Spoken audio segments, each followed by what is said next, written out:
Aquí, per exemple, és un lloc en el qual em sento còmode perquè és on va començar tot, no? On va començar, en aquest cas, la part que em toca més interiorment, que és la Patum infantil. Per mi la Patum infantil són moltes coses, no? I sobretot família, perquè jo hi tenia un component molt important amb la família. O sigui, el meu avi, com molt bé sabeu, era el fundador, i no tan sols el meu avi, sinó tota la gent que havia estat aquí començant a fer-ho. Molts cuidadors venen de fills, de nets d'allà, persones que s'han implicat perquè és una cosa que et remou a dintre. La Patum infantil no està composada per un tètic que pugui parlar ara aquí davant com a president que sóc ara mateix, sinó sóc un patumaire més, una persona que pensa en com volem fer les coses, en que els nens, per exemple, tenen un dret a fer la Patum i tenen una il·lusió a fer la Patum, intentar arreglar-los les coses perquè ho facin el millor possible. Jo crec que és important veure que hi ha un conjunt de gent, que no sóc l'única persona que està allà, que tenim una junta altament democràtica i que després, a partir d'aquí, cadascú té els seus sentiments i cadascú entén la Patum de la seva manera. Jo entenc la Patum d'aquesta manera, de que moltes vegades quan mirem el cartell de Patum o cada vegada es va tecnificant més, diguem així, la Patum, ens oblidem d'una cosa que per mi és la màxima, que la Patum és una festa. És una festa i som capaços de fer una festa entre tots que crec que n'hauríem d'estar molt orgullosos. No perquè siguem patrimoni de la humanitat, no perquè tinguem un reconeixement a nivell nacional català molt gran, no, jo crec que és important, tots alhora fem una festa molt maca i estem tots a la plaça, i som tots. Allà, qui no està a la plaça pot estar veient-ho per la tele, qui no ho sent per la ràdio, però hi ha una unió. Durant uns dies a Berga hi ha una cosa molt màgica, que és una unió de molta gent fent una cosa molt bonica.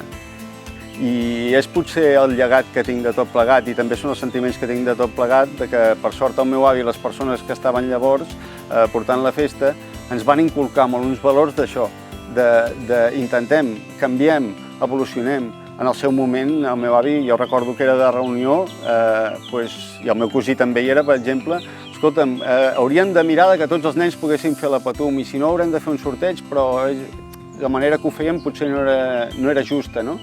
Doncs aquí va haver una evolució, i aquí va haver una implicació de moltíssima gent per fer les coses, i ara realment en podem estar molt orgullosos. Llavors, quan parlo de la Patum infantil, se'm sol posar un somriure, perquè n'estic molt content.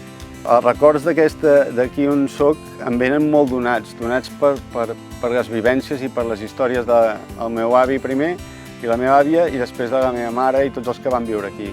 Les persones que vivien aquí eren com una família, perquè aquesta part d'aquí dalt de Berga, que és la part de Vinsania, era com un clan, no? O sigui, aquí vivien tots. Aquí vivia el meu avi, aquí darrere vivia el meu avi, al costat vivia el seu cosí, més amunt vivia tot de gent que eren una gran família, i aquí és on jugaven cada dia. Aquesta és la part de Berga que no surt als museus i que ens hem deixat no perdre, però que hem perdut.